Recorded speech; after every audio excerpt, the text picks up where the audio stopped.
오늘 우리에게 주신 하나님의 말씀 함께 보도록 하겠습니다. 누가복음 5장 1절부터 11절까지 말씀입니다. 저 한 절 여러분 한 절 읽고 마지막 절은 교독하도록 하겠습니다.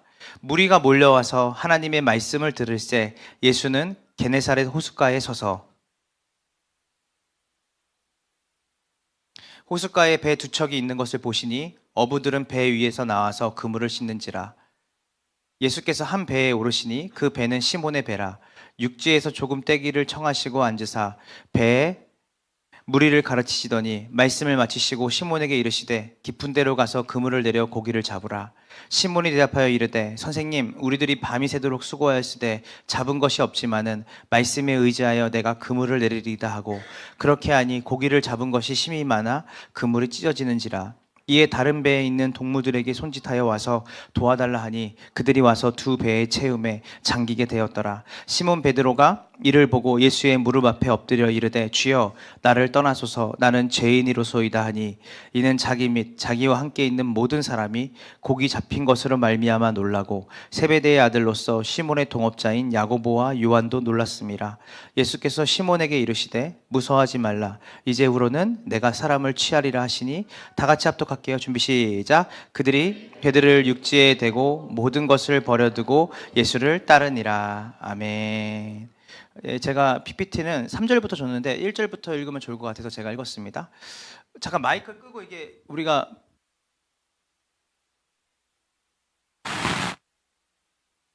알겠습니다.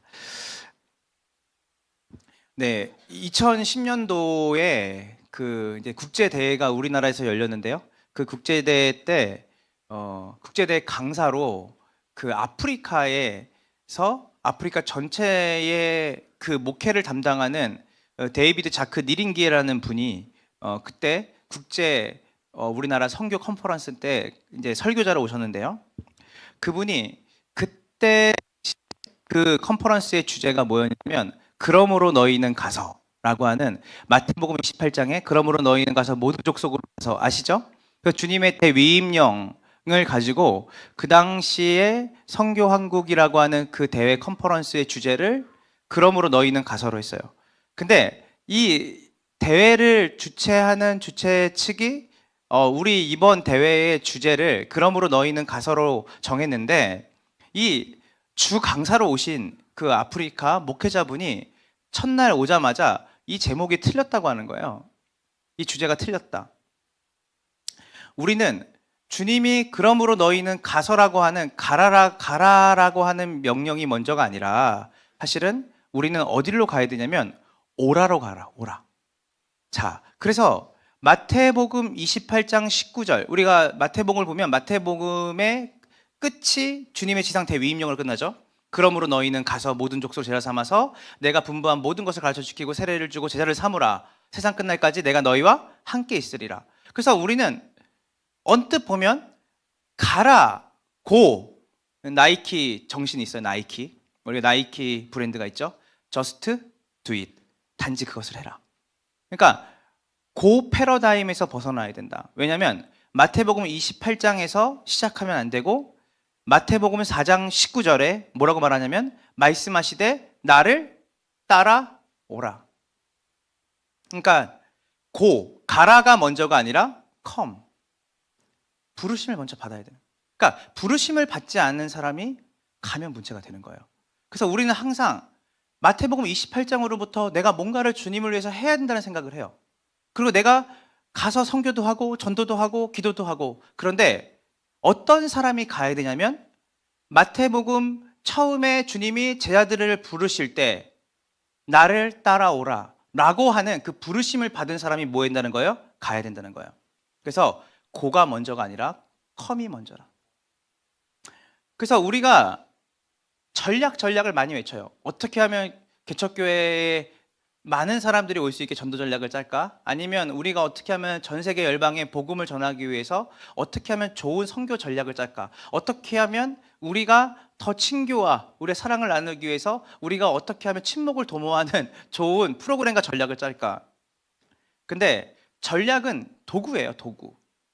본질은 무엇에 있냐면, 항상 우리를 보내시기 전에 먼저 우리를 부르셔서 우리에게 은혜로 자비로 사랑으로 우리를 구원하신 하나님의 부르심을 깊이 생각하지 않은 사람이 사실은 우리가 전도를 하고 예배를 드리고 뭔가를 한다는 것 자체가 굉장히 잘못된 거죠, 순서가.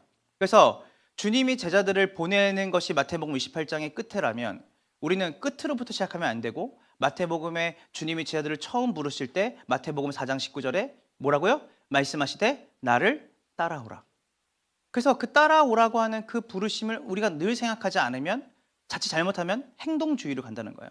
계속 뭔가를 하려고 하고 뭔가를 우리가 하나님을 위해서 뭔가를 나타내려고 하고 주님을 뭔가 도우려고 하고 그 전에 주님이 우리를 어떠한 자로 부르셨고 어떤 은혜와 사랑으로 우리를 부르셨는지를 깊이 생각하는 함께하는 교회 모든 성도들이 되기를 주님의 이름으로 축원합니다.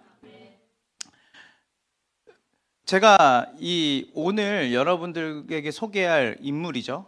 누가복음 5장 1절부터 11절까지의 내용은 누구를 중심으로 펼쳐지냐면 시몬이라고 하는 사람을 중심으로 등장합니다. 여러분, 시몬이라는 사람이 나중에 그 이름이 뭘로 바뀌죠? 베드로로 바뀝니다. 그래서 베드로의 본명은 시몬이에요. 근데 주님을 만나고 나서 주님이 반석이라는 이름을 줘요. 반석. 베드로라는 이름을 주는 거죠. 그래서 지금 그 시몬, 베드로죠. 그 베드로라고 하는 한 인물의 일생을 오늘 이 시간 짧지만 여러분과 함께 살펴보고 그 베드로가 어떠한 사람이었는데 그 사람이 어디로부터 하나님께 부름을 받았고 그의 인생의 마무리가 어떻게 되는지 한 사람의 일생, 우리가 늘 들었던 베드로 그렇지만 그 베드로라는 인물 속에서 하나님이 어떻게 일하셨고 어떻게 역사하셨는지를 우리의 삶과 접목해서 우리의 신앙과 함께 바라보는 것이 어떤 의미인지를 오늘 살펴보려고 합니다. 일단은 베드로를 한번 생각해 보세요. 여러분, 베드로는 예수님의 우리가 무슨 제자라 그러죠? 수제자라 그래요. 그러니까 수제자는 뭐예요? 빼어날 수. 그러니까 가장 뛰어난 제자가 베드로다. 제가 어릴 때부터 주일학교 때부터 베드로, 요한, 야고보는 뭔가 12제자 중에서 이 세 명은 뭔가 특별한 사람인 줄 알았어요. 나중에 되니까 특별한 사람이 아니라 다 똑같은 사람들이더라고요. 근데 그래도 우리가 성경을 보면 예수님의 제자하면 베드로에 대해서 많이 나와요. 일단은 베드로는 제가 볼 때 가장 베드로에게 부러웠던 점은 베드로가 사도행전을 보면 베드로가 설교를 하는데 한 번에 설교를 하는데 수천 명의 사람들이 회심을 해요. 예수님께 돌아가겠다고 막 그들이 막 가슴을 치면서 죄를 회개하고 예수님께 돌아가는 장면을 봐요. 와, 설교자로서 저런 영광이 있을까? 그러니까 수천 명의 불신자들을 향해서 설교를 했는데 그 사람들이 가슴을 치면서 자신의 삶을 돌이키겠다라고 하는 결단을 내릴 만한 놀라운 능력을 가진 사람이구나. 그래서 설교를 예전에 어릴 때는 설교자가 되면 베드로 같은 설교자가 되고 싶다. 또 보니까 베드로는 또 어떤 사람이냐면 하나님께서 베드로를 통해서 베드로 전후서를 쓰게 하셨는데 베드로 전후서를 보니까 베드로가 가진 하나님의 지식과 지혜가 너무나 큰 거예요. 그래서 말세에 어떻게 살아야 되고 어떤 태도로 신앙생활을 해야 되는지. 그래서 베드로는 예수님과 정말 친했구나. 그래서 베드로가 베드로 전서훈서를 통해서 우리에게 참된 신앙이 뭔지를 바르게 알려주는 사람이구나. 그래서 나도 베드로처럼 예수님과 친해져서 저렇게 많은 하나님에 대한 지식이 있었으면 좋겠다 생각도 했어요. 그것뿐만이겠어요? 베드로가 마지막에 죽을 때 우리는 전승에 의하면 베드로는 어떻게 죽었죠? 십자가에 거꾸로 달려 죽었어요. 그러니까 순교도 좀 이렇게 멋지게 해야 되지 않을까 싶어요. 그래서 나도 베드로처럼 야, 너도 예수님 믿지? 박해받으면 십자가에 매달려 그럴 때 저는 선생님의 발끝도 못 따라가니까 저는 거꾸로 매달아 주세요 라고 하는 멋진 말을 하고 순교를 했어요. 그래서 이것도 보면 베드로 자체가 되게 멋진 죽음으로 마무리하는. 그래서 저는 항상 베드로를 생각하면 나도 저런 신앙을 가질 수 있을까? 라는 생각을 많이 했어요, 어릴 때. 근데 여러분 한번 따라해 보시겠어요? 하나님 앞에는 위대하고 강한 사람은 없다. 위대하고 강한 하나님 앞에 작고 연약한 죄인만 있을 뿐이다. 베드로도 다윗도 솔로몬도 강한 사람이 아니에요. 누구만 강하세요? 하나님만 강하세요. 누구만 신실하세요? 하나님만 신실하세요. 그래서 그렇기 때문에 베드로의 생애는 어떠한 특별한 사람, 제가 어릴 때 동경했던 그 베드로의 신앙이 아니라 바로 우리의 모습이죠. 왜냐면 오늘 본문에 보면요, 베드로를 하나님이 이제 부르시거든요. 부르실 때 베드로에게 어떤 상황이 있었죠, 여러분? 이게 되게 굉장히 중요한 메타포죠. 은유예요. 그러니까 베드로를 부르실 때 베드로가 직업이 뭐였어요? 어부였거든요. 그러니까 베드로를 부르실 때 베드로가 뭐 했죠? 밤새도록 수고했어요. 뭘 수고했죠? 물고기를 잡으려고, 어부니까. 수고했지만 물고기 하나 잡아야 못 잡아요. 한 마리도 못 잡고 그날 쉽게 말해서 허탕을 친 거예요. 바로 그게 어떤 인생이냐면 바로 우리의 인생이에요. 성경은 물을 얘기할 때, 물이나 바다를 얘기할 때 세상을 얘기하거든요, 보통. 그래서 여러분이 요한계시록에 보면 물 위에서 짐승이 올라와요. 여러 가지 이제 우리가 은유를 쓰는데 비유를 쓰고. 근데 물은 대부분, 바다는 세상을 의미하는데, 그날 베드로가 어떤 일이 있었냐면, 우리가 아까 상황을 잠깐 설명했지만 오늘 주님이 베드로를 찾았던 상황을 누가복음 5장 4절부터 5절까지 우리가 그 본문을 통해서 다시 한번 보도록 하겠습니다. 누가복음 5장 4절부터 5절입니다. 준비 시작.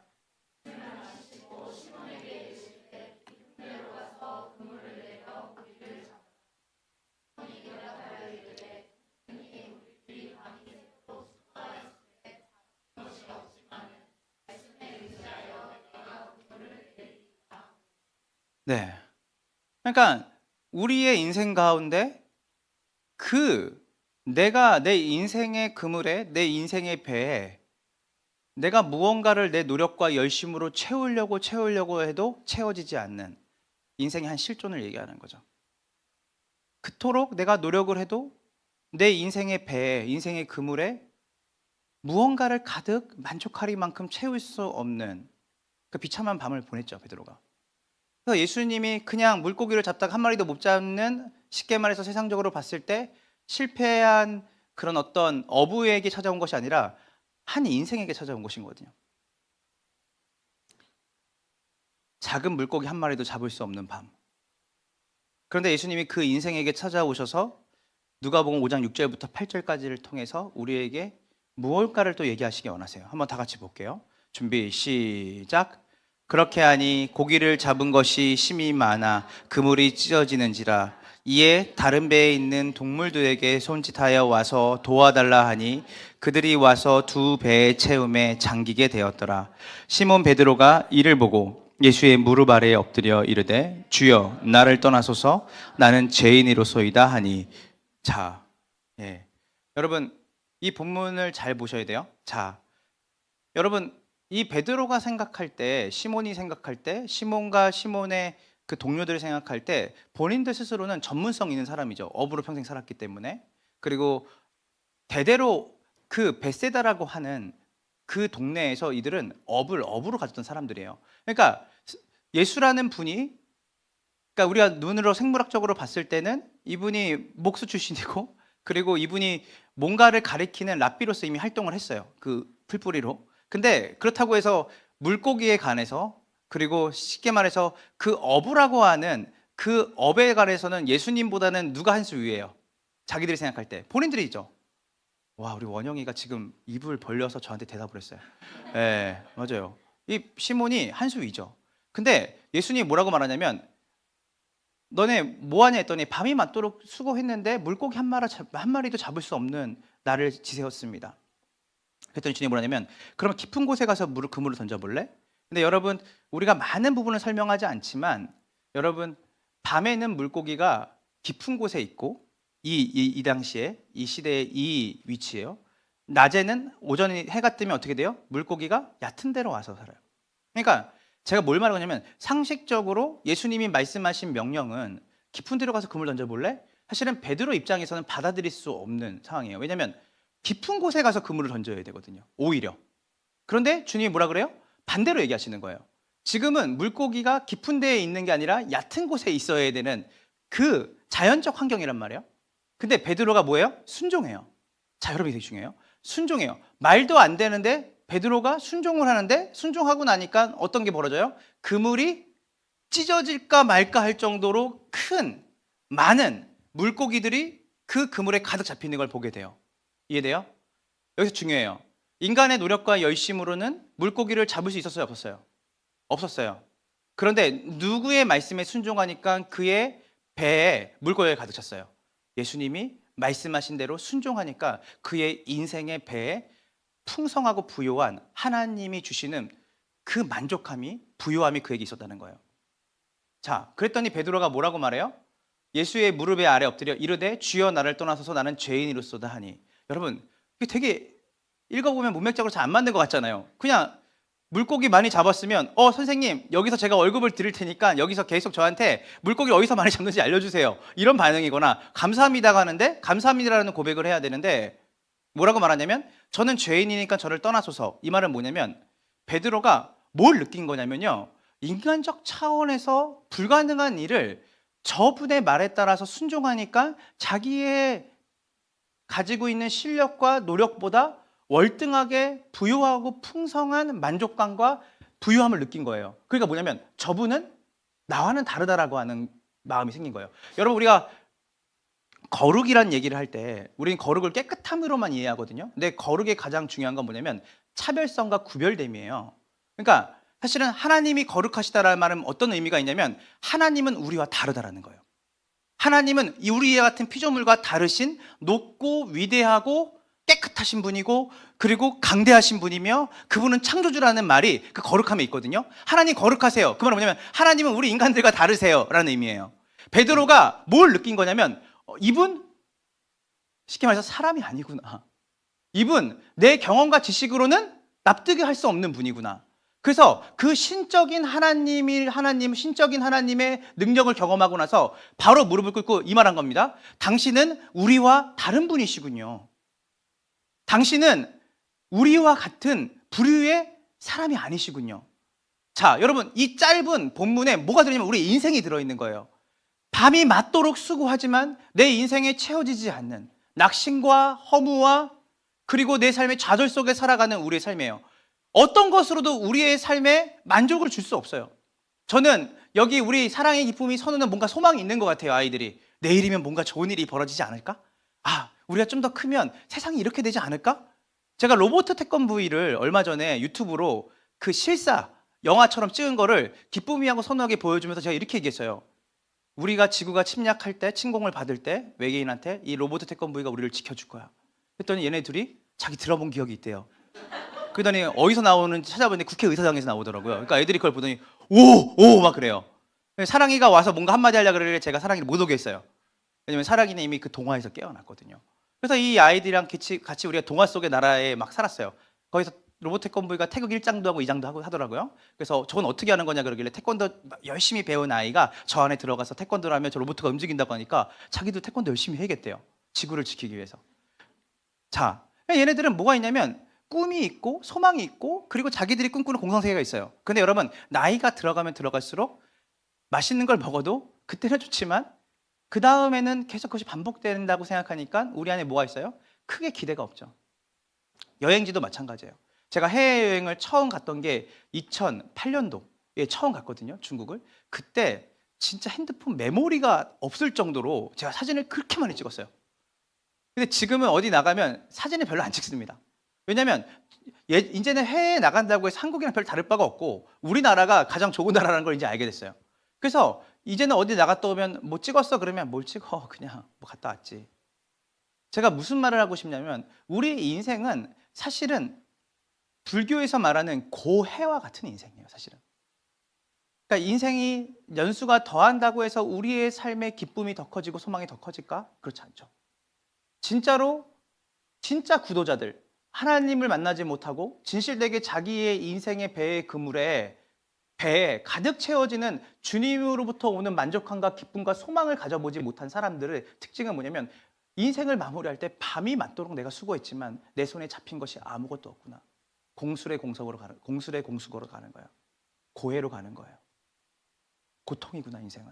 근데 그런 우리와 같은 인생에 누가 찾아오셨어요? 베드로가 예수님을 찾아간 게 아니에요. 밤이 맞도록 수고한 그의 인생 가운데 누가 찾아오셨죠? 예수님이 찾아오셔서 깊은 곳에 가서 그물을 던져볼래? 우리의 상식과 우리의 기대를 넘어요. 그래서 여러분이 예수를 믿는다는 거, 구원을 받는다는 거는 여러분이 가지고 있는 상식과 지식으로 구원받는 게 아니에요. 신비한 하나님의 은혜로 구원을 받는 거예요. 여러분의 인생에 뚜벅뚜벅 걸어 찾아오시는 예수님. 그리고 우리의 인생의 좌절과 낙심과 절망의 한복판에 오셔서 소망의 영광스러움을 보여주시는 그 예수님이 있기 때문에 우리의 인생이 빛나는 줄 믿으시기를 간절히 소망합니다. 그래서 여러분들이 궁극적으로 이 베드로가 어떻게 되죠? 모든 것을 버리고, 이날 모든 것을 버리고 누굴 따르게 되죠? 예수님을 따르게 돼요. 그래서 주님이, 이들이 주님을 따라가게 되는데 모든 것을 버리고 주님을 따라가요. 저는 그래서 이 본문을 보면서 제가 느낀 게 뭐냐면 11절에 그들이 베드로를 육지에 대고 모든 것을 버려두고 예수를 따르니라. 자, 모든 것을 버렸다는 게 어떤 의미냐면 자기가 가지고 있던 모든 가치 있는 것들을 누구에게 다 비교적으로 낮게 여기고 따랐냐면 예수님이라는 분 앞에 모든 것이, 내가 가진 모든 것이 이분에 비해서는 가치가 없구나. 그래서 여러분, 이것은 무엇이냐면 절대 가치가 생긴 거거든요. 절대 가치. 그러니까 우리가 상대 가치들은 뭐예요? 계속 돈이 중요해, 명예가 중요해 이렇게 가잖아요. 근데 돈, 명예, 권력과 비교할 수 없는 절대 가치가 생긴 거예요. 그래서 그 가치가 생기니까 이 가치랑 비교해 봤을 때가 아니라 절대 가치는 월등한 거예요. 그러니까 모든 것을 버릴 수 있는 거예요. 바울이 예수 그리스도를 아는 고상한 지식을 내가 얻고 나니까 모든 것을 뭘로 여겼다? 배설물로 여겼어요. 그 말은 뭐냐면 바울이 가졌던 스펙과 바울이 가졌던 어떠한 여러 가지의 좋았던 것들을 다 쓸모없다라고 말한 게 아니라 그것도 중요하고 그것도 가치 있지만 이것과 비교할 수 없는 가치가 자기 인생에 생긴 거예요. 그게 뭐예요? 예수를 아는 삶이에요. 그러니까 모든 것을 버리고 따라요. 모든 것을. 자, 여기까지가 우리의 구원의 서정이에요. 맞나요? 그래서 베드로라고 하는 이 인물을 통해서 우리가 누가복음을 되게 자세하게 나오는데 이 베드로가 바로 우리의 실존을 얘기하는 것이고 우리가 이와 같이 구원을 받았구나. 자, 그리고 모든 것을 버리고 주님을 따르기로 베드로가 뭐 했어요? 결단하고 따랐죠. 여기서 끝나면 얼마나 해피엔딩이에요. 그죠? 그런데 성경이 녹록지가 않아요. 자, 그 다음부터 베드로의 인생을 보면 우리가 볼 때 참 위로를 많이 받죠. 자, 제가 몇 가지를 한번 생각해 봤더니 베드로가 참 이 이후로 이제부터 엎어지기 시작하고 자빠지기 시작하고 넘어지기 시작하는데 여러분 어떤 일이 벌어집니까? 여러분 우리 재미있는 에피소드가 많잖아요. 제가 몇 가지를 한번 얘기를 해보자면 여러분 오병이어 사건 아시죠? 오병이어 사건을 우리가 공간복음으로 입체적으로 보면 오병이어 사건 때 예수님이 여러분 작은 아이의 도시락을 가지고 5,000명이 넘는 사람을 먹이셨어요. 그죠? 그랬더니 성경에 뭐라고 하냐면 사람들이 예수님을 뭘로 삼으려고 했죠? 왕으로 삼으려고 했어요. 왕으로. 거기에 앞장서서 손을 들었던 사람이 뭐냐면 베드로였어요. 그러니까 예수님을 전략적으로 자기가 꿈꾸는 로마의 제국에서 독립을 이 땅에 해가지고 하나님의 나라가 마치 유대 민족을 중심으로 이루어지는 그 나라를 꿈꿨던 게 베드로였거든요. 자기의 나라. 자, 그래서 거기 앞장섰던 게 베드로였고요. 그리고 예수님이 십자가에 달리시기 전에 제자들의 어딜 닦아줬죠? 발을 닦아줬어요. 그랬더니 원래 발은 누가 누구를 닦아주는 거냐면요. 종이, 손님이나 귀한 선생이나 그리고 자기가 볼 때 자기보다 신분이 높은 사람들이 자기 집 방문할 때 종이 뭘 닦아주는 거예요? 발을 닦아주는 거예요. 그 당시에는 먼지가 많았거든요.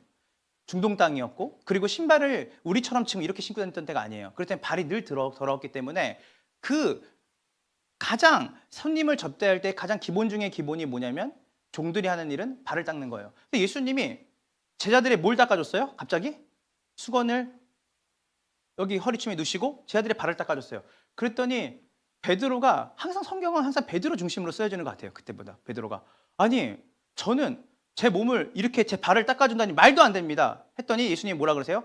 그러면 너하고 나하고 아무 상관이 없다. 사실은 그게 뭘 의미하는 거냐면 발을 닦아준 사건은 바로 예수님이 십자가에 달려 죽으심으로 말미암아 우리의 모든 죄들이 예수 그리스도로 말미암아 깨끗이 씻김받는다는 것을 이야기하는 하나의 그림이거든요.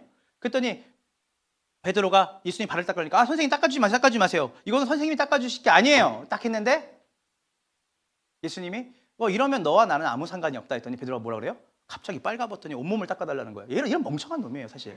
좀 저를 온몸으로 닦아주세요. 온몸을 다 닦아주세요. 이걸 제가 재밌게 얘기해서 그렇지 성경을 보면 우리가 진짜 웃음을 참을 수 없는 상황이에요 사실.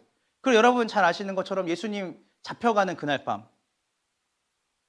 로마의 병사들이 예수님을 딱 잡으러 왔을 때 베드로가 진짜 숨겨졌던 날카로운 칼을 꺼내가지고 그 앞장서서 왔던 그 로마의 병정들을 이끌었던 말고라는 사람의 귀를 베드로가 싹둑 자르죠, 칼로. 사실 실제로 학자들은 말고의 귀를 자르려고 했던 게 아니라 말고의 목을 자르려고 했는데 베드로가 서툴러서 귀를 잘랐다고 하는 학자들도 있어요. 그러면서 베드로가 이런 거죠. 예수님을 잡으러 오는 로마 병사 앞에 서가지고 베드로가 어디 우리 선생님을 하고 칼을 꺼내가지고 그 앞에 있는 사람을 단번에 베가지고 예수님한테 칭찬을 받기 원했을 거예요, 아마. 했는데 여러분 웃긴 얘기죠. 베드로가 말고의 귀를 딱 잘랐는데 예수님이 베드로가 딱 자르고 나서 예수님을 쓱 쳐다봤을 거예요. 선생님 봤죠? 저만큼 충성심 있는 제자 봤어요?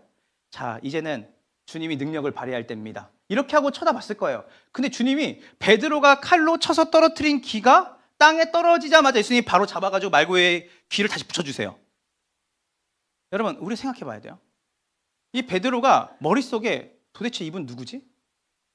왜냐면 항상 자기는 모두가 주님을 떠날지언정 죽을지언정 모든 사람이 당신을 떠날지언정 저는 당신을 버리지 않겠습니다. 끝까지 당신 곁에 남겠습니다 했는데 주님이 뭐라고 말하냐면 네가 나중에 넘어지고 나서 형제들을 굳게 해라. 닭이 3번 울기 전에 네가 나를 버릴 거다. 그러니까 항상 베드로하고 이 예수님하고 이 박자가 잘 안 맞고 심지어는 베드로는 예수님이 죽는 그날 여러분 잘 아시는 것처럼 그 예수님이 신문을 받고 죽으시는 날 3번이나 예수님을 뭐하죠? 부인한 사람이에요. 그러니까 제가 볼 때 베드로는 참 인간적이다. 그런데 오늘 우리가 봤던 누가복음 5장 1절부터 11절까지의 내용을 보면 베드로라고 하는 사람이 모든 것을 버리고 예수님을 쫓았다라고 하는 우리는 굉장히 해피엔딩으로 끝나면 우리의 신앙도 저렇게 돼야겠지라고 하지만 그 다음부터 쓰여진 베드로에 대한 이야기는 좌우충돌, 넘어지고 엎어지고 이게 무슨 수제자야 라고 할 정도로 변화산 사건에서도 주님 여기가 좋으니까 우리 내려가지 마세요 하고 주님께 간청했던 베드로, 예수님이 십자가 달린다고 하니까 달려 죽는 것을 암시하니까 왜 죽어요 죽기는 사실은 주님께 성경은 꾸짖었죠. 그가 자기가 원하는 바가 있었기 때문에 예수님이 십자가를 죽는다고 하니까 그것조차도 베드로가 한 번만 그런 소리 해봐. 사실 이런 뉘앙스입니다. 베드로는 예수님을 알았던 사람이 아니에요. 잘 몰랐던 사람이에요. 어쩌면 베드로는 자기가 예수님을 만나고 예수님을 따라다니면서 가장 예수님을 잘 알고 있다고 생각했을 거예요. 그리고 자기는 여기서 가장 완전한 사람이라 생각했을 거예요. 그래서 모두가 주님을 버릴지언정 저는 버리지 않겠습니다. 그리고 주님, 무리로 풍랑을 만난 배에서 모두가 두려워할 때 주님 저를 나오라 하십시오. 그러면 제가 걷겠습니다. 여러분 모든 제자들이 두려워 떨 때 베드로는 자기가 주님이 부르시면 저는 물 위를 걷겠습니다. 풍랑이 일어나는 바다 위에 여러분 걸을 수 있는 믿음이 있겠어요? 근데 베드로는 그거를 걸었단 말이에요. 근데 이것도 사실은 우리가 베드로의 전체적인 거 보면 베드로가 진짜 주님을 사랑하고 주님을 믿어서라기보다는 자기의 의죠. 사실은 물 위를 걸을 때 베드로가 예수님 앞에 자기의 의를 자랑하고 싶었고 그리고 뒤에서 보는 제자들에게 봤지 나는 너희랑 달라. 오늘날 우리가 신앙생활 하면서 이런 부류의 사람들을 많이 만나요. 나는 저 사람보다 조금 더 나은 신앙을 가졌다고 생각하는 사람들, 그리고 누구보다 내가 예수님을 더 잘 알고 사랑한다고 생각하는 사람들. 그런데요, 진짜 베드로는 예수님을 잘 알지 못했죠. 우리가 누가복음 22장 33절부터 34절을 다 같이 보도록 하겠습니다. 누가복음 22장 33절 34절입니다. 준비 시작. 그가 말하되 주여 내가 주와 함께 오게도 죽는 데에도 가기를 각오하였나이다. 34절 시작. 이르시되 오늘 자 33절 34절을 한번 우리가 두 절을 보면요, 이건 베드로의 고백이에요. 주님 제가 주님과 함께 어디도 감옥에도 죽는 데에도 가기를 각오했습니다. 그리고 이 말이 끝나자마자 예수님이 바로 34절에 뭐라고 말해요? 이르시되 베드로야 내가 내게 말하노니 오늘 닭 울기 전에 네가 3번 나를 모른다고 부인하리라 하시니라. 자 보세요. 이게 베드로의 시각과 예수님의 시각에 차이가 있는 거예요. 베드로는 뭐예요? 나는 절대 주님을 떠나지 않을 거예요 했더니 주님이 뭐냐면 너 닭이 3번 울기 전에 날 부인할 걸? 라고 얘기했다는 거예요. 근데 이 주님이 말씀하신 그 내용이 마태복음 26장 우리가 69절부터 75절까지 우리 함께 보도록 하겠습니다. 그 내용이 바로 이루어집니다. 준비 시작.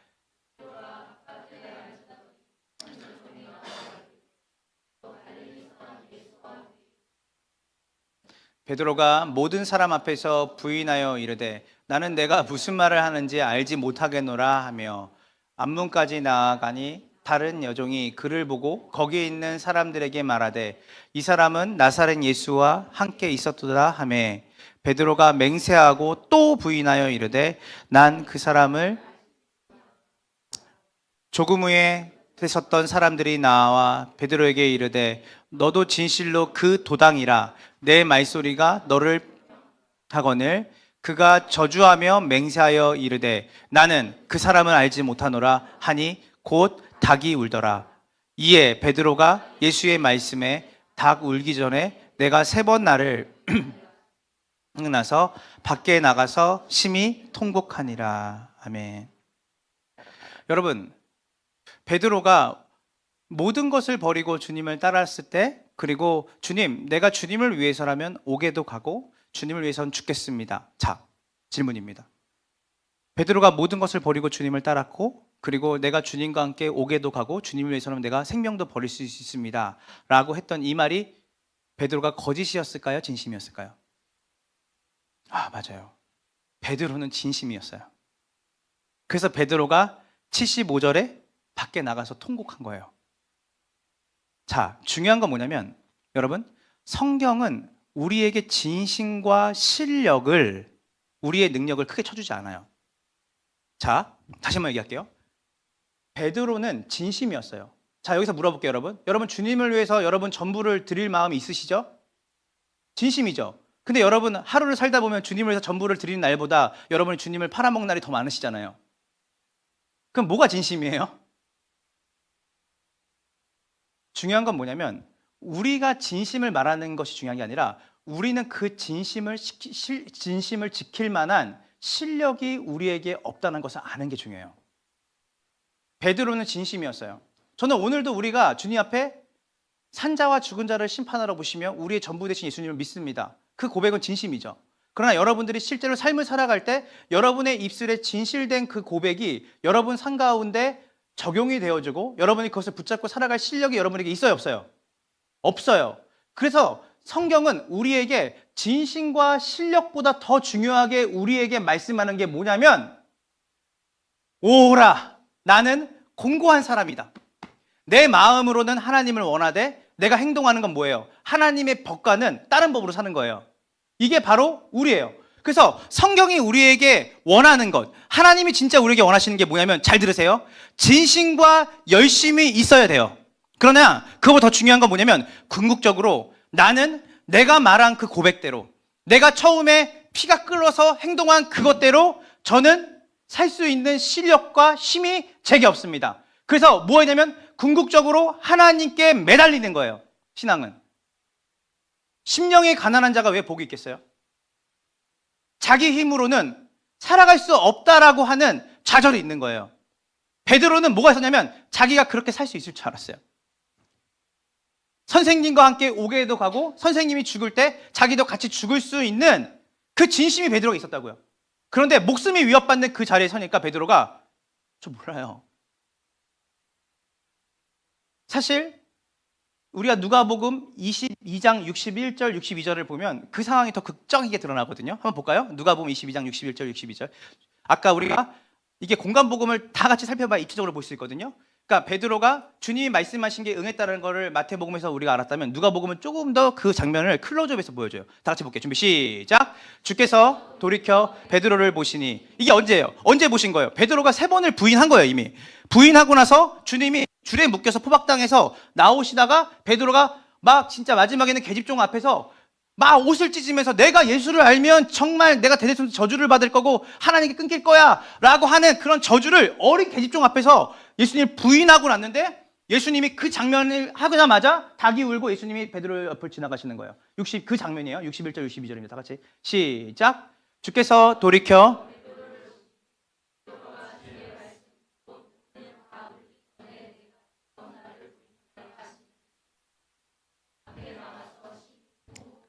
자, 61절을 볼게요. 주께서 돌이켜 누구를 봤어요? 이렇게 지나가다가 주님이 이렇게 베드로를 이렇게 본 거예요. 저는 여기서 베드로를 볼 때 예수님의 눈이 어땠을까? 예수님의 시각은 야, 이 한심한 놈아. 네 말 네가 못 지키잖아. 괘씸한 놈. 내가 너 그럴 줄 알았다. 이 배은망덕한 놈. 이런 눈빛이었을까요? 저는 순도 100% 제가 믿고 있는 건 뭐냐면 주님이 베드로한테 이렇게 했을 거예요. 쳐다보면서 괜찮아. 괜찮다. 많은 말을 하지 않으셔도 너무 자책하지 말아라. 너무 자책하지 말아라. 너의 진심을 내가 안다. 그러나 그 진심을 지키면서 살 수 없는 너의 연약함을 네가 깨달았으면 좋겠다. 주님이 쳐다봤을 때 베드로의 쳐다봤던 그 시각과 그 눈은 따뜻했을 거예요. 그래서 부활하신 주님이 누구에게 찾아가시죠? 베드로에게 찾아가세요. 약속하신 대로 찾아가세요. 자, 우리 요한복음 21장 15절부터 17절입니다. 준비 시작. 그들이 조밥 먹은 후에 예수께서 시몬 베드로에게 이르시되 요한의 아들 시몬아 내가 이 사람들보다 나를 더 사랑하느냐 시대 이르되 내가 주님을 사랑하는 줄 주님께서 아시나이다.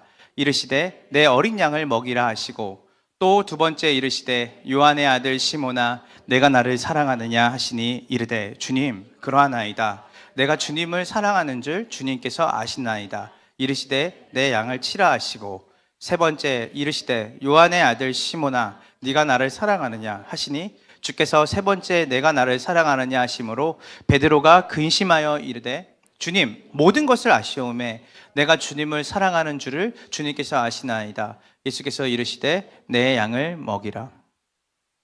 주님이 부활하시고 나서 그러니까 베드로는 사실은 굉장한 죄책감과 패배감 속에 살아가는 거죠. 여러분 생각해 보세요.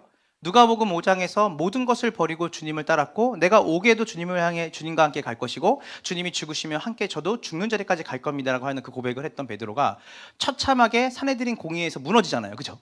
무너졌는데 그런 베드로에게 주님이 찾아가셨을 때 베드로는 주님을 볼 때 어떤 마음이었을까요? 차라리 주님이 부활하시지 않았으면 더 마음이 더 나았을까요? 근데 주님이 부활하셔서 베드로에게 찾아가서 물으시죠. 네가 나를 사랑하느냐? 근데 여러분 그거 아세요? 지금 우리가 이 본문을 앞에까지 다 보지 않았지만 요한복음 본문이 사실은 베드로가 처음에 주님을 만났던 그 무대 장치가 그대로 세팅되어 있거든요. 베드로가 뭐 하고 있어요? 물고기를 잡고 있었어요. 근데 주님이 이렇게 말하거든요. 얘들아 라고 불러요. 얘들아. 저는 이 말이 너무 좋아요. 주님이 부활하셔서 제자들을 부를 때 이렇게 말해요. 물고기 잡고 있는 거예요. 똑같이 처음 주님 만났던 것처럼 얘들아. 근데 여기 이거를 뭐라 쓰냐면 파이디아 쓰거든요. 파이디아. 우리가 파이디온 아시죠? 근데 파이디아가 뭐냐면 8세 미만의 어린 아이들을 부를 때 내는 소리예요. 그러니까 제가 이거야. 선우야. 이렇게 부르는 거 똑같아요. 근데 주님이 베드로는 이미 나이가 장성해서 또 주님과 있던 시간이 오래되어서 자기는 컸다고 생각했을 거예요. 그렇죠? 근데 주님이 그 제자들을 부를 때 뭐냐면 얘들아 라고 불렀을 때 저는 그게 주님이 습관적으로 그들을 부른 그 음성이라고 생각해요. 주님이 야 베드로 많이 컸네. 야 너네 진짜 성숙해졌다가 아니라 얘들아 가자. 얘들아 가자. 왜냐하면 우리가 하나님이 너무 우리의 삶 가운데 귀한 것은 우리가 그분 편에 서서 그분 앞에 서면 그분은 늘 크신 분이에요. 90 먹은 노인에게도 하나님은 아버지예요. 우리 어린 사랑에게도 하나님은 아버지가 되시죠. 그리고 그분은 늘 우리를 볼 때 파이디아라고 말하는 거예요. 얘들아. 저는 베드로의 가슴이 얼마나 쿵쿵 떴을까? 자기 안에. 그 실패와 좌절의 밤을 자기가 주님께 진심으로 말했지만 진심을 지킬 수 없는 실력을 자기가 확인한 거죠. 근데 그런 베드로에게 주님이 나타나서 물으셨어요. 네가 나를 사랑하느냐? 근데 주님, 제가 주님을 사랑하는 주님이 아시죠? 근데 그 사랑이 처음에 베드로가 목숨까지도 주님 버릴지언정 내가 주님을 버리지 않겠습니다 했던 그 사랑을 베드로는 여전히 가지고 있었어요. 진심으로. 그러나 동시에 베드로가 지금 주님께 주님이 아시잖아요 라고 하는 그 고백의 사랑은 그렇지만 그 고백을 지킬 만한 실력이 제게 없다는 것도 주님 아시잖아요. 제 진심도 아시지만 그 진심대로 살지 못하는 제 인생도 아시잖아요. 주님이 몇 번 물으시죠? 3번을 묻는데 3번 물을 때마다 주님이 우리에게 이 베드로에게 뭐라고 말하냐면 이렇게 말해요. 내 양을 돌봐라, 내 양을 먹여라, 내 양을 네가 잘 보살펴라. 뭐 말이냐면 베드로는 자기의 인생조차도 컨트롤하지 못하는 사람이죠. 이 사람에게 이 주님을 따른다고 하지만 주님을 3번이나 배반했던 이 사람에게 주님이 뭐라고 말하냐면 너가 나를 사랑하냐? 아, 주님이 근데 제 삶을 보면 아시잖아요. 저 그렇게 주님 사랑한다고 고백하지만 제 삶에는 돈과 명예와 권력과 여러 가지 죄로 휩싸여 살아가는 거 아시잖아요. 그러면 너 그거 진심이었어? 나 사랑한다는 거? 주님 아시잖아요. 제가 정말 진심이었습니다. 그러나 그 진심대로 살지 못하는 것도 접니다. 근데 주님 뭘 맡기시냐면 연약한 거잖아요, 사실은. 아이들이 아빠, 제가 크면 아빠 차 바꿔드릴게요. 우리 사랑이 늘 하는 말이 운전하지 않고 누워서만 갈 수 있는 차를 사주겠대요, 저한테. 돈을 많이 벌면. 아빠 운전할 때 피곤하시니까. 근데 제가 그 말이 진심인 거 알아요. 근데 사랑이가 그 차를 저한테 선물해 줄 거라고 큰 기대는 하지 않아요. 왜냐하면 사랑이의 말은 진심이지만 사랑이는 그것을 지킬 만한 힘이 있을지 없을지 저는 몰라요. 그렇기 때문에 그것에 대해서는 신뢰하지 않아요. 그렇지만 이 아이의 마음을 제가 귀하게 여기는 거죠. 그래, 사랑아, 너무 고맙다, 아빠가. 자, 여러분, 진심을 알지만 그 진심을 지킬 수 없는 사람에게 주님이 뭘 말하냐면 너를 넘어서 내 양들을 돌볼래? 너 내가 맡긴 사람들을 네가 양육할래? 내가 너에게 교회를 맡길 건데 그 교회를 네가 잘 목양하고 네가 그 교회에 있는 연약한 자들을 주의 말씀으로 잘 양육할 수 있겠어? 그러면 이건 되게 웃긴 말이에요, 사실은. 실력이 있는 사람에게 맡겨야 되는 거 아니에요, 원래? 근데 이미 실력이 바닥난 사람에게 찾아오셔서 주님이 너가 나를 사랑하느냐? 주님이 다 아시잖아요, 제 마음을. 3번 물어보니까 그만 좀 물어봤으면 좋겠는 거예요. 근데 이 3번도 다 의미가 있습니다, 원래는. 근데 베드로가 그만 좀 물어봤는데 나중에 베드로가 근심하잖아요, 머리에. 계속 물어보시니까. 한 번만 물어보면 그냥 괜찮을 텐데 3번을 물어보니까 주님이 다 아시죠. 근데 여러분, 여기서 핵심. 자, 다시 돌아와 볼게요. 여러분, 베드로가 자기의 전부를 버리고 주님을 따랐던 그 누가복음 5장의 그 베드로의 진심과 처음부터 타 주를 버릴지라도 저는 주님께 제 진심과 충성과 열정을 제가 포기하지 않겠습니다라고 하는 것. 자, 여러분 보세요. 지금 내 양을 먹이라, 내 양을 치라, 내 양을 너가 잘 양육해라. 이 말은 뭐냐면 따라해 보시겠어요? 사도직. 뭐냐면 베드로에게 하나님이 엄청난 직분을 주신 거예요. 그런데 여러분, 우리가 잘 생각해 보세요. 베드로가 모든 것을 버리고 주님을 따랐던 그 진심, 또 그리고 베드로가 모두가 주를 버릴지언정 저는 죽음까지 서도 저는 버리지 않겠습니다라고 하는 그 고백을 할 때 주님이 사도직을 준 게 아니에요. 주님이 사도직을 준 게 뭐냐면요, 주님, 저는 이제 제가 주님을 따라갈 수 없는 사람이라는 걸 알았습니다. 제 실력과 제 열정과 제 힘으로는 제 신앙을 유지할 수 없는 사람이라는 걸 저는 이제 알았습니다. 뭐예요? 누구든지 자기를 부인하고 자기 십자가를 지지 않고 주님 따를 수 없어요. 베드로가 어떤 자리에 간 거냐면 자기를 부인하는 자리에 간 거예요. 제 진심과 제 열심으로는 주님을 따를 수 없는 자임을 베드로가 안다고 했어요. 그랬더니 주님 뭐라고 말해요? 내 양을 먹일래? 내 양을 칠래? 그 전에 모든 것을 제가 다 버릴지언정 저는 주님 놓지 않을 거예요. 그 고백이에 주님이 그에게 사명을 주신 게 아니라는 거예요. 저는 주님을 사랑하지만 그 사랑을 지킬 수 없는 사람이고 저는 주님을 향한 믿음이 있지만 믿음을 지킬 수 없는 연약한 사람입니다. 한 주간의 제 삶을 보셨잖아요. 1년 동안 제 총량을 보셨잖아요. 근데 주님이 됐다. 너를 향한 좌절. 오라 나는 공고한 자다. 마음으로는 하나님을 원하지만 내가 행동으로는 하나님과 다른 법을, 육신의 법을, 내 욕망과 자기중심성을 사랑하는 나. 주님, 그게 접니다. 이 정도의 사랑을 가진 게 접니다. 주님 아시잖아요. 근데 우리가 성경을 볼 때 아까 말했죠. 진심과 열심 중요합니다. 그러나 더 중요한 건 뭐냐면 자신을 부인하고 주님의 사랑과 주님의 은혜가 아니고서는 단 한 발자국도 내가 고백한 말대로 살아갈 수 없는 자임을 인식하는 삶. 주님이 그것을 깨닫는 그 자를 통해서 주님이 뭘 하시냐면 당신의 일을 하신다는 거예요. 오늘 우리가 주님 앞에 저는 이 정도의 실력이 있어서 제가 이 정도로 뭘 하는 사람입니다. 그런 사람의 그 고백이 사실 진심이에요. 다른 사람보다 주님을 더 사랑하고 싶고 주님께 더 드리고 싶어. 그런 사람일수록 뭐에 빠지냐면 자기의 상과 자기가 고백했던 말과 인지 부조화가 일어나는 거예요, 사실은. 그런데 성경은 그 인지 부조화 속에서 우리가 죄책감으로 끝나는 인생이 아니라 내 신앙의 중심이, 내 신앙의 확장과 성숙이 바로 우리가 얼마나 주님을 의지하고 주님 저는 그렇게 살아갈 수 없습니다. 그러나 주님이 함께 해주시면 저는 그렇게 살아갈 수 있습니다. 매일같이 심령이 가난한 자로 나는 날마다 모아노라 죽노라.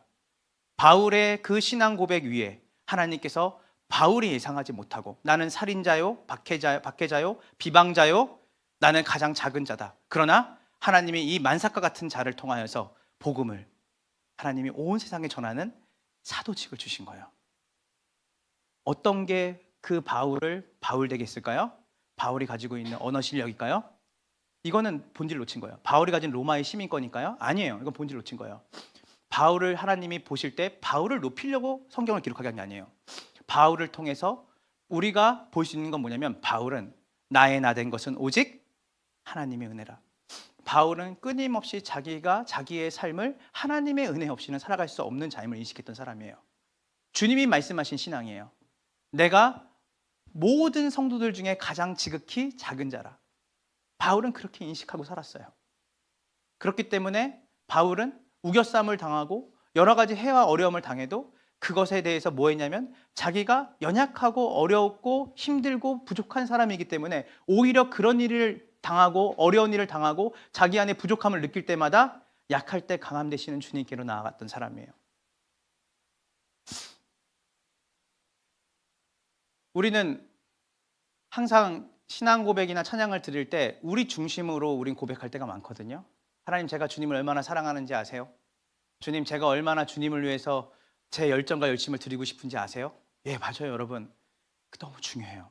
여러분의 진심, 여러분 안에 가지고 있는 하나님에 대한 사랑에 대한 표현 너무나 중요해요. 근데 우리는 그것만 하기 때문에 우리가 늘 좌절하는 거예요. 주님이 베드로에게 3번을 물어보실 때 그 안에 주님이 말씀하시고 싶은 건 이거예요. 그래, 네가 어떤 정도의 사랑인 줄 내가 안다. 너도 이제 알았구나. 네가 사랑한다는 고백이 네 삶에는 그것을 지킬 만한 실력이 없다는 것까지 알았구나. 너는 그 정도의 사랑이지. 근데 베드로야 그거 알아? 너가 나를 사랑하고 네가 나를 위해서 뭔가를 해주는 것이 중요한 게 아니라 네가 어떤 모습이든 네가 어떤 위치든 네가 실패하든 좌절하든 네의 삶을 네가 볼 때 견디기 힘들 만큼 부족해 보인다 할지라도 내가 너 누가복음 5장에 너 처음 부를 때 기억나? 밤새도록 물고기 한 마리 잡으려고 해도 잡혀지지 않는 그 처참하게 실패한 밤이죠. 그 밤에 내가 널 찾아서 말했잖아. 이제부터는 내가 너를 사람을 낚는 어부가 되게 할 건데 날 따를래? 그게 주님 부활하시고 베드로에게 찾아갔던 똑같은 무대장치였어요. 뭐예요? 나는 그때나 지금이나 너를 보는 내 눈은 조금 더 바뀌지 않았는데 너의 행위로 내가 구원한 게 아니니까. 요한복음에 하나님이 이 땅에 있는 자기 사람을 사랑하시되 어떻게 사랑하시죠? 끝까지 사랑하시더라. 그 사랑을 아는 사람이 제자가 되는 거예요. 그 끝까지 사랑하시는 그 주님의 사랑을 깨닫는 사람. 나는 그 사랑을 지킬 만한 힘도 없고 부족하지만 주님의 그 사랑은 늘 한결같아서 나를 인도하시고 나를 붙드시고 나를 지금도 가장 선하게 나를 빚어가신다는 것을 믿는 사람이죠. 우리 마태복음 4장 19절을 한번 다 같이 볼게요. 마태복음 4장 19절입니다. 준비 시작. 말씀하시되 나를 따라오라 내가 너희를 사람을 낚는 어부가 되게 하리라 하시니.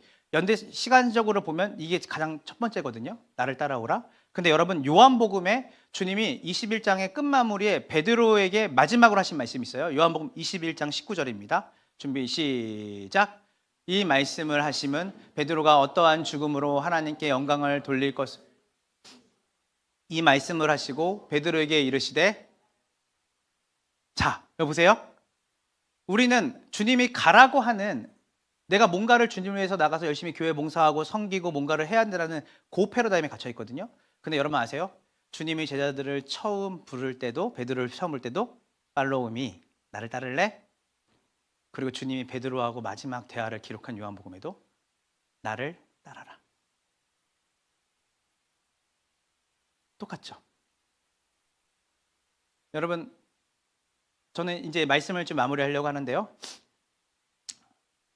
요한복음 우리 21장 18절부터 19절을 보면서 베드로의 종말, 베드로의 끝을 주님께서 말씀하시거든요. 네가 어떻게 이제 삶을 마무리할 건지 다 같이 볼게요. 준비 시작. 내가 진실로 진실로 내가 젊어서는 스로 띠띠고 원하는 곳으로 다녔거니와 늙어서는 내 팔을 벌리리니 남이 내게 띠띠우고 원하지 아니하는 곳으로 데려가리라. 이 말씀을 하심은 베드로가 어떠한 죽음으로 하나님께 영광을 돌릴 것을 가리키심이로라. 이 말씀을 하시고 베드로에게 이르시되 나를 따르라. 자, 이 18절 19절이 되게 중요하거든요. 이전에는 네가 원하는 대로, 네가 마음대로, 네가 하고 싶은 대로 가고 네가 마음대로 살았지만 이제 네가 늙어서는, 이제 이후로는 네가 원하는 게 아니라 내가 원하는 대로 살게 될 거야. 그 죽음까지도. 여러분, 아까 베드로가 3번 예수님을 부인할 때가 어떠했냐면 예수님을 따랐던 모든 사람들을 다 죽이려고 했었잖아요. 실제로 그 주동자인 예수님과 더불어 모든 사람을 죽이려고 했을 때 베드로가 어디에 위협을 느낀 거예요? 생명의 위협을 느낀 거예요. 자기가 같이 죽을 수 있겠다는 생각을 한 거예요. 근데 그때 베드로가 3번을 부인했잖아요. 근데 여러분, 고대 전승에 의하면 한번 따라해 보시겠어요? 코바디스. 여러분, 이게 되게 유명한 그 영화고, 그리고 베드로가 실제로 예수님에게 했던 말이죠. 여러분, 베드로가, 이 로마가 대박해를 시작했어요. 기독교는 대박해를 시작하고 베드로는 그 박해를 피할까 남아서 죽을까라고 하는 고민을 할 때 베드로의 그 제자들이 뭐라고 말하냐면 선생님이 죽으면 다 끝장입니다. 선생님이라도 살아남으셔서 생명을 보존해야 이 교회가 무너지지 않지 않겠습니까? 그래서 베드로가 로마를 떠나서 다른 곳으로 피신하려고 그러는데 베드로가 하나님께 환상을 본 거죠. 저 멀리서, 앞에서 저 멀리서 희미하게 누군가가 나무를 질질 끌고 이쪽으로 오고 있는 거예요. 마주 보는 길로.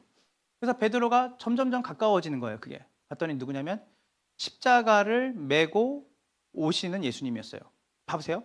베드로는 로마를 떠나는 반대 방향으로, 로마가 있는 위치에 반대 방향으로 가고 있었고 예수님은 십자가를 지고 로마에 있는 쪽으로 오신 거예요. 이미 예수님은 죽었지만 예수님이 베드로에게 뭔가 암시를 준 거죠. 그래서 베드로가 물어요. 선생님이요, 어딜 가십니까? 그래서 예수님이 뭐라고 말하냐면 나는 네가 버린 로마를 향해 간다. 그래서 베드로가 그 즉시 자기가 예수님이 가려고 하는 그 로마의 방향에 몸을 틀고 그곳에 가서 붙잡히게 되죠. 그리고 물어요. 십자가를 달려 베드로에게 죽음을 결정을 지려고 하니까 베드로가 이렇게 얘기해요. 베드로가 뭐라고 답하냐면 저는 저희 선생님의 그 삶에, 그리고 그분이 가지고 있는 그 위엄과 그분의 능력에 발끝도 못 미치는 사람이니까 저는 그분이 죽은 죽음처럼 저는 십자가에 똑바로 달려 죽을 수가 없습니다. 거꾸로 달려 죽겠습니다. 그리고 전승에 하면 베드로는 찬양을 부르면서 죽죠. 여러분, 천지 차이지 않아요? 3번을 예수님을 부인하고 살겠다고 했던 베드로가 마지막에는 예수님보다 더 비참하게 그분을 위해서 죽었어요. 뭐가 있었던 거죠? 베드로의 인생 가운데, 삶 가운데 뭐예요? 철저하게 자기의 진심을 지킬 수 있을 만한 실력이 자기에게 없다는 것을 늘 깨닫고 하나님께 의지하며 하나님께 은혜를 구하는 삶으로 베드로의 삶이 뭐한 거냐면 에이징, 익어간 거예요. 제가 오늘 말씀을 준비하면서 여러분 전하면서 제가 베드로 전후서를 몇 번 읽었거든요. 어저께 새벽까지 밤에 읽었는데 베드로 전후서가 베드로가 죽기 전에 쓴 거잖아요. 그 혈기왕성했던 베드로가 아니라 이 예수님이 3번 너가 나를 사랑하느냐라고 물었던 실존적으로 주님을 따라갈 수 없는 베드로, 그러나 주님의 은혜 없이는 살아갈 수 없는 베드로, 그렇지만 주님의 능력으로 살아가려고 몸부림쳤던 베드로의 마지막 노년에 쓴 게 베드로 전후서거든요. 근데 여러분, 제가 이 말씀을 보다가 웃음이 픽 나왔어요. 자, 베드로전서 3장 9절입니다. 우리 다 같이 볼게요. 준비 시작. 악을 악으로 욕을 욕으로 갚지 말고 도리어 복을 빌라. 이를 위하여 너희가 부르심을 받았으니 이는 복을 이어받게 하려 하심. 제가 이걸 왜 그러냐면 베드로는 다혈질 중에 다혈질이었고 말고의 길을 잘랐던 사람이고 분을 못 참았던 사람이거든요. 근데 그런 베드로가 뭐냐면 얘들아, 악을 악으로 갚지 말고 욕을 욕으로 갚지 말고 도리어 복을 빌라. 이를 위하여 너희가 부르심을 받았다. 뭐 한 거예요? 베드로의 삶이 뭐 한 거예요? 이거저 가는 거예요. 주님이 베드로의 노년을 이렇게 아름답게 빚어가신 거예요. 지금 우리는 이 땅에 살면서 여러분들이 주님께 드리는 그 고백이 값어치 없다는 것이 아니라 우리는 그 고백을 지킬 만한 실력과 힘이 없어요. 그런데 여러분 아세요? 베드로야, 지금은 네가 젊을 때까지는 네 마음대로 살았지만 나중에 늙어서는 너가 너의 뜻이 아니라 내 뜻에 자발적인 은혜 아래서 내 뜻대로 살게 될 거야. 그리고 그것으로 나에게 영광을 돌릴 거야. 이건 시간 속에서 하나님이 빚어가는 거예요. 우리는 모두가 구원을 받았을 때 하나님 앞에 얼마나 뜨거운 고백을 했는지 몰라요. 그런데 어느 순간 그 고백이 무색할인 만큼 내 삶에 넘어지고 엎어지고 주님 보실 때 민망하고 주님이 나의 삶을 보실 때 얼마나 실망스러우실까 하는 삶이 우리에게 얼마나 많겠어요. 그런데 여러분 그거 아세요? 누가복음 5장에 부르셨던 그 주님께서는 베드로를 부르셨을 때 베드로의 그 뜨거운 고백을 주님이 웃으면서 얼마나 들으셨게. 그래 베드로야, 네 말이 진심이지. 근데 베드로가 그 고백대로 죽게 하나님이 베드로를 빚어가셨어요. 강요가 아니었어요. 베드로가 주님의 사랑을 늘 구하는 인생으로, 주님의 사랑을 맛보는 인생으로 궁극적으로 마지막에 자기의 삶을 주님께 기꺼이 드리는. 제가 오늘 마지막 질문하고 여러분에게 좀 마칠게요. 여러분 다들 연애를 해보셨죠? 아직 원영이 연애를 안 해봤구나. 맞아. 원영이가 연애를 하기를 주님의 이름으로 축복합니다. 성경적인 연애를 하기를 원해요. 자 여러분, 우리가 연애를 하게 되면 처음에는 뭐 하고 싶죠? 같이 시간을 보내고 싶죠. 네, 같이 시간을 보내고 싶어요. 제가 지금 연애를 하는데 나 그 사람하고 시간 보내는 것보다는 그냥 전화 통화하는 게 좋아요. 이러면 좀 문제가 있는 거예요. 우리가 같이 시간을 보내기 원하죠. 자, 근데 그 연애하면서 그 사람에 대한 사랑이 깊어지면 그 사람을 향해 뭘 쓰는 게 아깝지 않죠? 돈 쓰는 게 아깝지 않아요. 그래서 우리가 마지막 헤어질 때, 연애하다 헤어지면 뭐 때문에 싸우죠? 내가 얼마 썼느니, 네가 얼마 썼느니, 나는 이만큼 줬는데 너는 왜 이만큼 안 주냐. 그러니까 뭐냐면 거의 다 우리가 발생하는 게 사실은 돈에 대한 원리가 발생해요. 근데요, 정말 사랑하게 되면 뭐죠? 정말 좋은 걸 사주고 싶죠. 좋은 걸 입히고 싶고 좋은 걸 먹이고 싶은 거예요. 어딘가 누군가가 뭔가 사주면 내 남편 정재익 전도사님도 같이 먹었으면 좋았을 텐데. 그래서 내가 그걸 사줘야지. 자기도 없으면서. 지금 그게 없으면 이제 문제가 되는 거죠, 우리가. 네. 그래서 연애를 하고 사랑이 깊어지면 시간을 쓰고 싶고 돈을 쓰고 싶어요. 근데 여러분, 진짜 사랑을 성경에 뭐라고 하는지 알아요? 자기의 친구를 위해 자기의 목숨을 버리는 거예요. 저는 이건 자녀를 키우면 부모, 엄마, 특히 아버지보다 어머니들이 좀 느끼지 않나 싶어요. 내 생명보다 이 아이가 더 귀한 거죠. 그래서 사랑은 나중에 뭘 요구하게 되냐면 생명을 요구하건데, 근데 그 요구를 타자가 요구하는 게 아니라 내 스스로 앞에 있는 타자를 위해 내 생명까지도 내가 다 주고 싶은 그 마음. 여러분, 그런 존재가 있다는 게 얼마나 행복한 거겠어요. 우리가 정말 내 전부를 들여도 아깝지 않은 그 존재와 가치가 있다는 것은 내 삶의 소망이 되는 거죠. 내 삶의 희망이 되는 거예요. 여러분, 주님이 여러분을 누가복음 5장에 내가 모든 것을 주님 다 버리고 주님을 쫓겠습니다라는 여러분의 진심된 그 고백이 누구에게는 10대부터 있을 수 있어요. 누구는 20대에, 누구는 늦게 예수님을 믿고 만나서 노년에, 중년에, 장년에 그 고백을 한 사람이 있을 거예요. 그런데 여러분, 제가 확신하는 것은 무엇이냐면 여러분들이 주님을 사랑하는 그 사랑이 깊어지면 깊어질수록 여러분이 나중에는 주님을 위해 시간이 아니라, 오늘도 여러분 시간을 쓰신 거죠. 여러분의 물질이 아니라 주님 내 전부를 드려도 아깝지 않은 거예요. 저는 예전에 순교자들이 이해가 안 됐거든요. 여러분, 조선 땅에 수많은 사람들이 조선 말에 순교했는데 그 역사가 그 조선의 선교사 역사가를 기록했던 한 서구 선교사는 이렇게 얘기했어요. 무슨 하나님이 자신이 가장 사랑하는 사람, 그러니까 하나님을 가장 사랑하는 사람을 하나님이 허비하듯이 조선 땅에 그들의 피를 다 퍼부었다 그랬어요. 허비하듯이. 여러분, 얼마나 많은 사람이 죽었는지 몰라요. 이 땅에 복음이 들어오는 일에. 근데 그 사람들 어떤 사람이었어요? 정말 주님을 사랑하는 사람들이었어요. 이 지점을 잘 생각해 봐야 돼요. 정말 우리가 신앙생활하면서 우리의 가장 큰 복은 물질에 대한 걱정이었고, 우리의 삶에 건강에 걱정이었고, 우리의 삶에 내가 원하는 걸 다 이루어주시는 하나님께로 받는 그 복을 받는 게 우리 신앙의 가장 큰 목표가 아니요.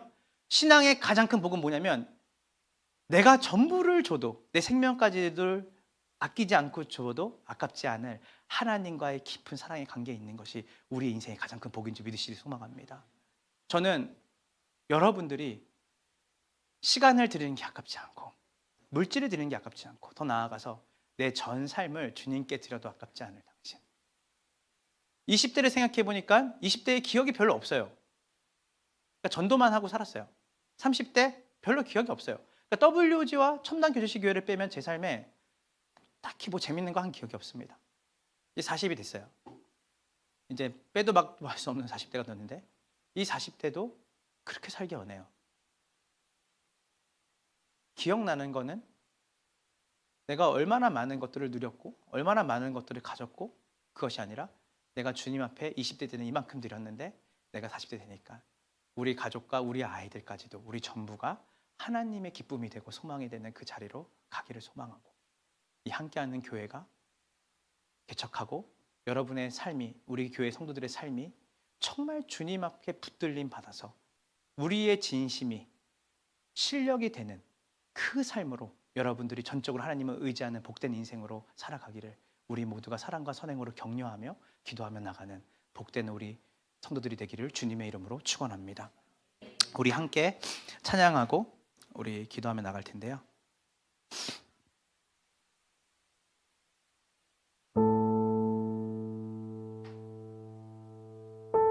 그러니까 여러분 오늘 이제 말씀을 들으면서 베드로가 나였구나. 내가 그렇게 주님을 사랑한다고 했는데 속절없이 사람을 너무나 좋아해서 사람에게 무너지고 내가 주님을 그렇게 사랑한다 했는데 물질을 너무 좋아해서 물질 때문에 주님을 떠나고 내가 주님을 그렇게 사랑하는데 근데 주님이 아세요. 네 고백이 진심인 걸 알아요. 우리의 가정이 믿음의 가정이 됐으면 좋겠다. 그런데 집안의 가정 안에서 한 번도 기도하지 않는 우리의 실력도 아세요. 그런데 주님이 말씀하시는 거예요. 오늘 너의 신앙의 기준이 너의 의에 너의 실력에 세우지 말고 전적으로 하나님께 매달리는 전적으로 그분의 사랑에 의존하는 오늘도 주님 제게 실력이 없습니다. 주님 제가 말한 대로 살 수 있는 힘이 제게 없습니다. 그래서 주님이 필요하고 주님이 나를 처음부터 끝까지 인도하신다라고 하는 그 사랑에 제가 의지하기 원합니다. 그리고 머지않아 여러분 페이스 투 페이스 얼굴과 얼굴이 맞대는 그날이 오게 될 겁니다. 주님과 그때 제가 장담할 수 있어요. 너희 안에 착한 일을 시작하신 이가 그리스도 예수의 날까지 너희를 그 자리에 이르게 하신다고 했어요. 여러분의 심겨진 사랑이 진짜 사랑이면 지금 여러분의 삶이 아무리 엉망진창이라 할지라도 주님이 여러분의 삶을 붙들고 여러분의 삶을 주님이 영광받게 합당한 그 삶으로 빚어가실 거예요.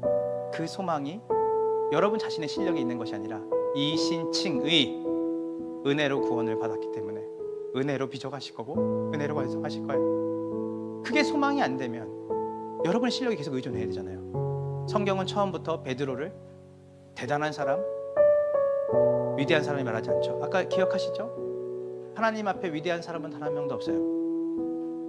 크고 위대한 하나님 앞에 작고 연약하고 부서지기 쉬운 연약한 믿음을 가진 죄인들만 존재할 뿐이에요. 오늘도 하나님, 오늘도 저에게 찾아오셔서 오늘 우리가 오늘 말씀을 통해 들었던 것처럼 베드로의 일생이 제 일생이고 그렇지만 베드로의 삶을 변화시키셔서 궁극적으로 하나님 영광받는 삶으로 변화시켰던 주님의 능력이 있는 것처럼 제 제 삶도 그렇게 될 줄로 믿습니다. 우리 이 시간 다 같이 곡조 있는 찬양으로 주님께 올려드리며 나갑시다.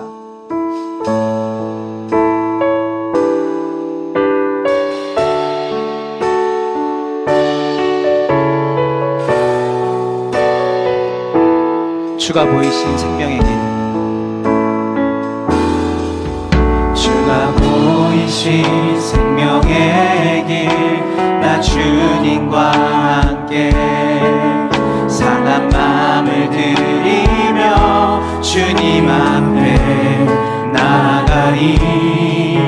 나의 의로움이 되신 주, 그 이름 예수, 나의 길이 되신 이름 예수.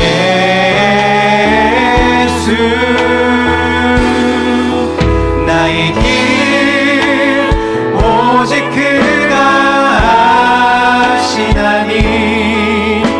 나를 단련하신 후에 내가 정금같이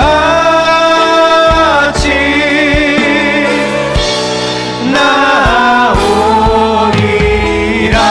주가 보이신 생명의 길, 주가 보이신 생명의 누구와 함께? 나 주님과 함께 나의 상한 마음을 들이며 주님 앞에 나가리. 나의 의로움이 우리의 의로움이 아니죠. 그 이름 예수, 나의 길이 되신 이름 예수.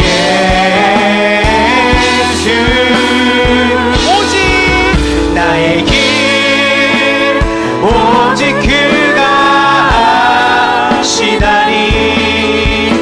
나를 단련하신 후에 내가 정금같이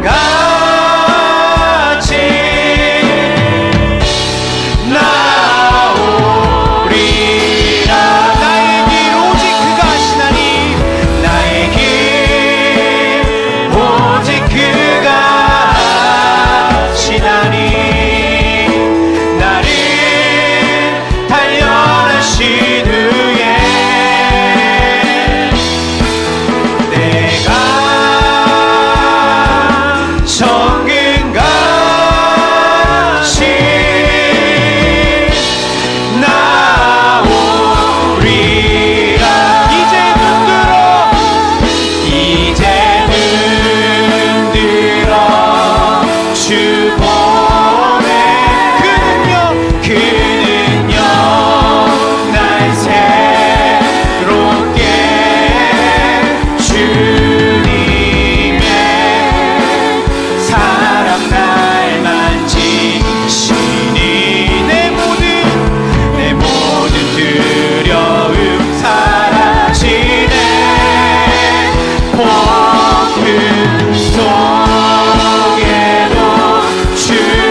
오직 그가 시간이 나를 달려하신 후에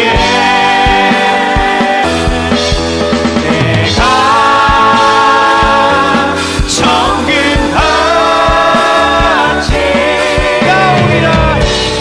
나오리. 우리 마지막으로 나에게 오직 그가 시나니 나의 길 오직 그가 시나니 나를 달려하신 후에 내가 정금같이 나오리라.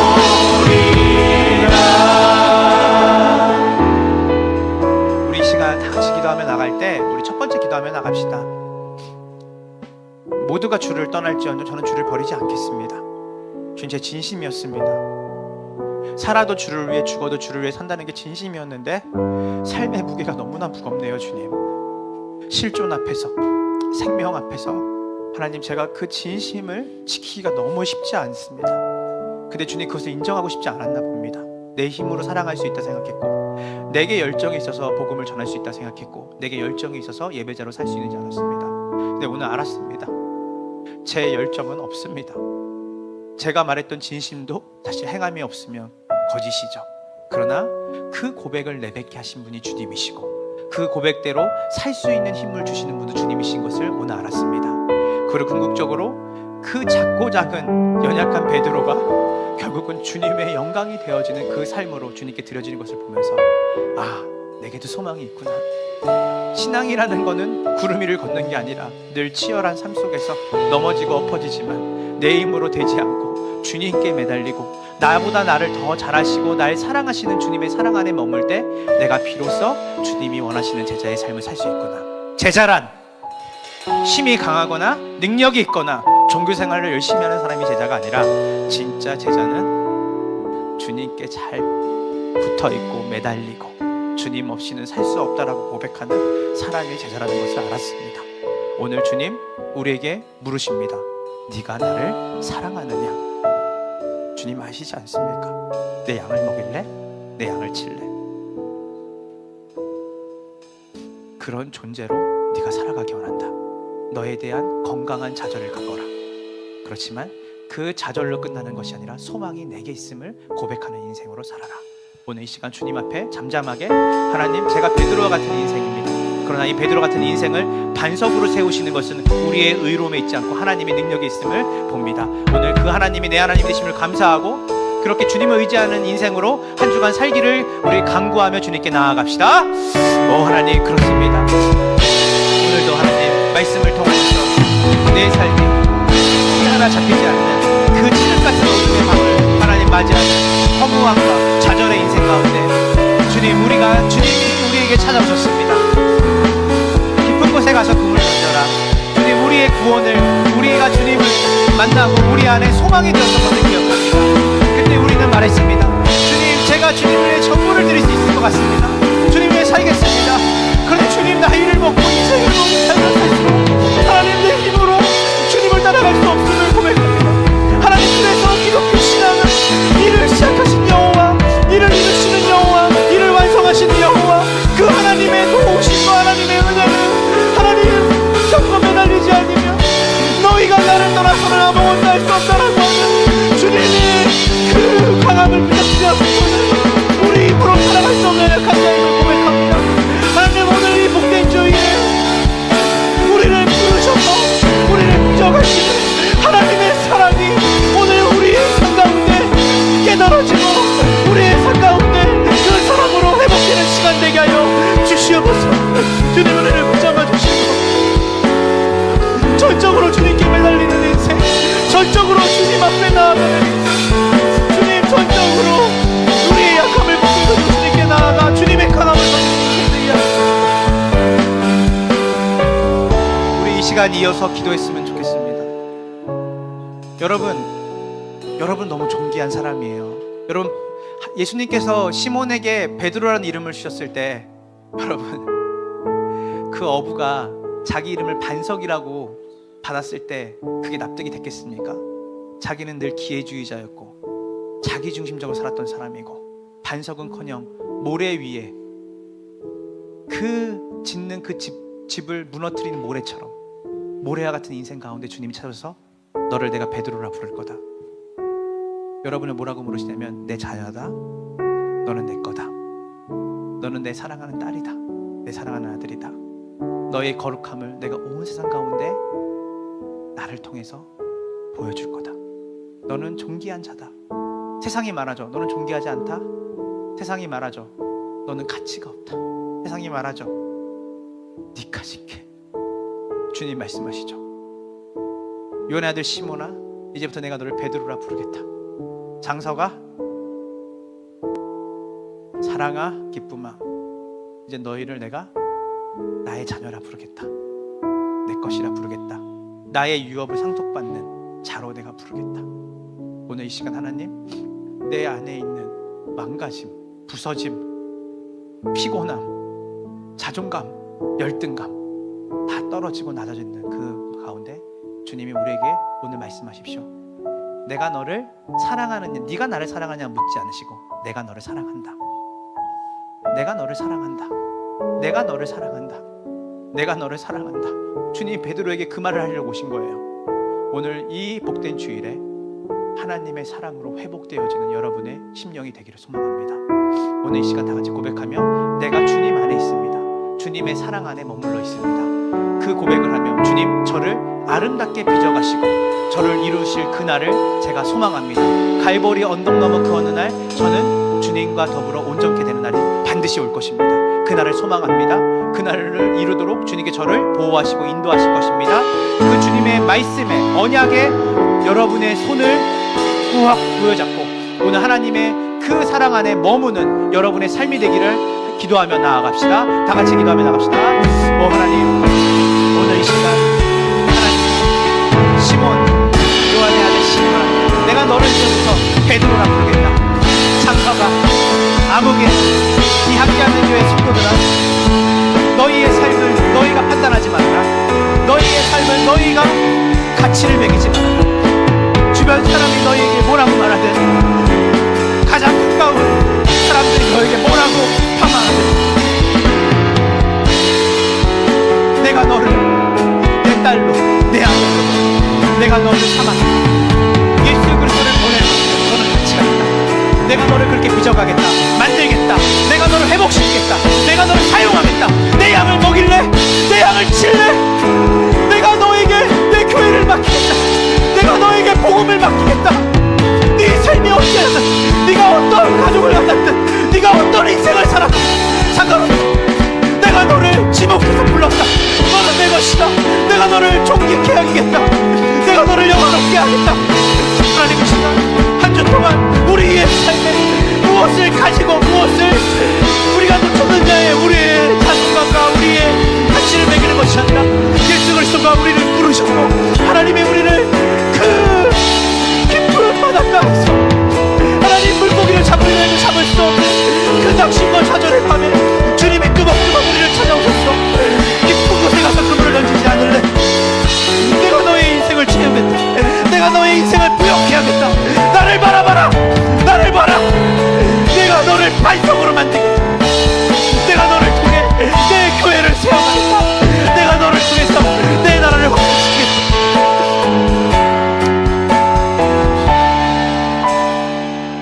하나님 감사합니다. 오늘 부르심, 그러나 부르심에서 끝나지 않고 우리를 빚어가시는 하나님의 사랑을 봅니다. 하나님, 우리 안에 연약함이 있습니다. 우리 안에 부족함이 있습니다. 때로는 말로 다할 수 없는 우리 안에 더러움이 있습니다. 그런 우리에게 주님이 찾아오셔서 처음 내가 너를 만났을 때 너 기억하지? 네가 어떤 고백을 했는지 기억하지?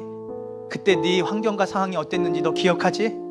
그때 네가 나를 만나서 그 상황과 환경을 뛰어넘어 참된 만족과 기쁨이 내게 있다는 걸 확인하지 않았냐? 그래서 나에게 너의 전부를 주기로 네가 네 고백을 하지 않았냐? 그 고백이 진심이었다는 걸 안다. 그러나 네 그 고백을 네가 지킬 힘이 없다는 것을 네가 알기 원한다. 그 고백을 지킬 만한 힘, 너의 신앙을 지킬 만한 그 힘은 바로 교회 너 자신의 의로움에 있는 것이 아니라, 실력에 있는 것이 아니라, 처음 너를 만나러 갔던 나를 바라보며 당신이 나의 하나님이십니다, 당신이 나의 주인이시다 했던 그 사랑의 고백을 매일같이 내게 나와 기대고 의존하고 그 고백을 함으로 약함되는 너의 삶 가운데 강함되는 나를 매일같이 만나는 삶, 네가 나를 사랑하는 것보다 내가 너를 더 사랑한다는 것을 아는 삶, 끊임없이 나를 향한 가난함을 가지고 배고픔을 가지고 살아가는 삶, 그 삶이 복된 인생으로 우리에게 주신 줄로 믿습니다. 하나님, 우리 함께하는 교회 모든 성도들에게 다른 그 어떤 것보다 우리를 부르셔서 빚어가시는 하나님의 사랑의 충만함을 매일같이 일상 가운데 누리며 그 누리는 그 사랑의 부요함으로 그 사랑이 우리의 이웃과 주변에게 흘러보낼 수 있는 복된 인생 되게 하여 주시옵소서. 지금은 우리 구주 예수 그리스도의 은혜와 아버지 하나님의 크신 사랑과 성령 하나님의 교통하심이 함께하는 교회 모든 성도들의 머리 위에 지금으로부터 영원까지 함께 있을지어다.